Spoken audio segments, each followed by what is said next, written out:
Good evening everyone. So in this video we'll discuss the steps to form a company. So how a company is formed? Basically, a company has to follow a certain specified legal procedure for its formation. Planned action and conscious efforts are required. So formation of a company involves the following steps. These are the promotion stage, incorporation stage, capital subscription stage, and commencement of business. Now, promotion of a company is the first important preliminary stage. Promotion is the process of organizing and planning the finances of a business enterprise under the corporate firm. That means it is the process of planning and organizing all the resources required to form a company. Then, promotion involves the discovery of business idea, its investigation, and assembling necessary resources to set up the business, which means that promotion stage includes all the steps right from conception of idea to starting the company till it is formed. The person who undertakes the task of promotion are called promoters. Now, who is a promoter?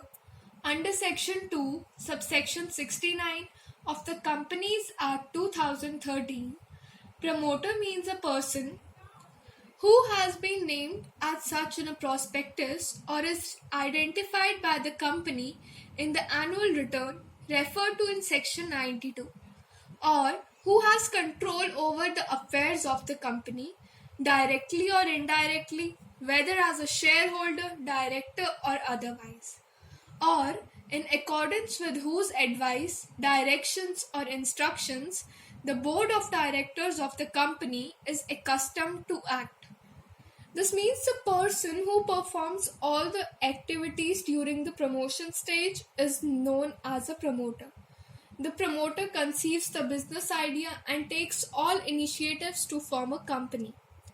The promoter can be an individual, a group of persons, or an institution. Now, the functions of a promoter. The promoter performs the following functions. The first one is discovery of idea.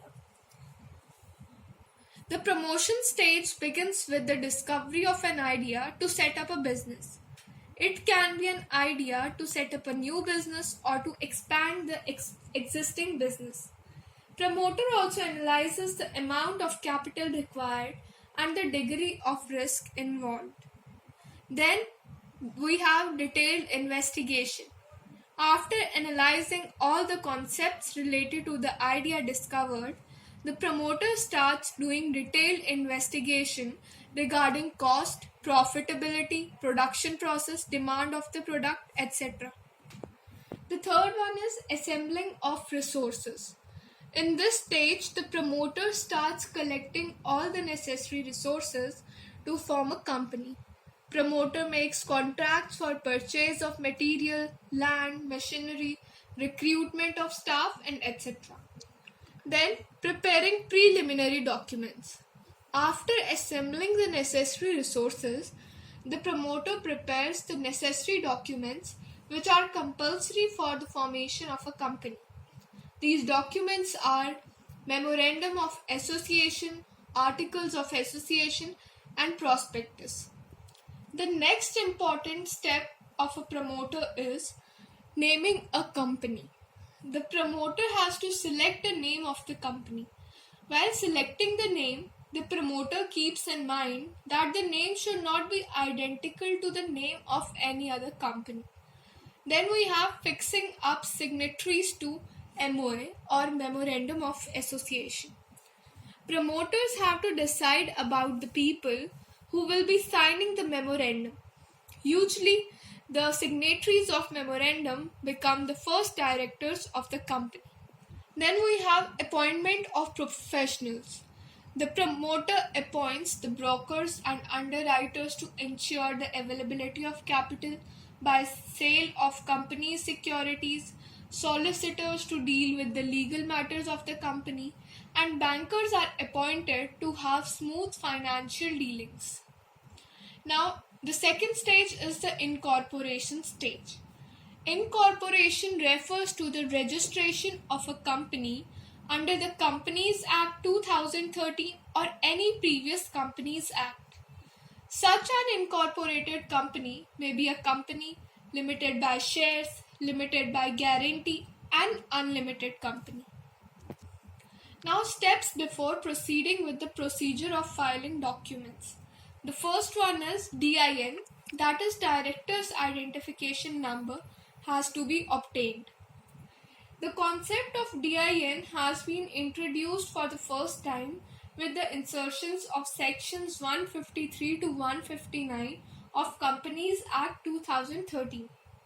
DIN is mandatory and compulsory for becoming the director of a public company or private company and has to apply for the allotment of permanent DIN to the central government of India. Then we have digital signatures of the promoters. Both director's identification number and digital signatures will be registered with the Ministry of Corporate Affairs portal. After registration and verification of director's identification number and digital signatures of the promoter, the following steps will be taken. The first one is the availability of name. Section 4 of the Companies Act 2013 provides that no company shall be registered by a name which is identical with or resembles too nearly to the name of an existing company registered under this act or any previous company law, or B, such that its use by the company will constitute an offence under any law for the time being in force or is undesirable in the opinion of central government. Now this means that section 4 of the Companies Act provides that a company cannot be registered by a name which in the opinion of the central government is undesirable. So it is advisable that promoters find out the availability of the proposed name of the company from the Registrar of Companies. Also, the promoters are required to select at least 6 alternative names in the order of preference for the proposed company and secure the name availability by making an application to the Registrar of Companies of the state in which they want to have the proposed company incorporated. Now we have documents to be filed with the registrar. So after ascertaining the availability of name, the promoter should proceed to file with the Registrar of Companies the fees and the required documents.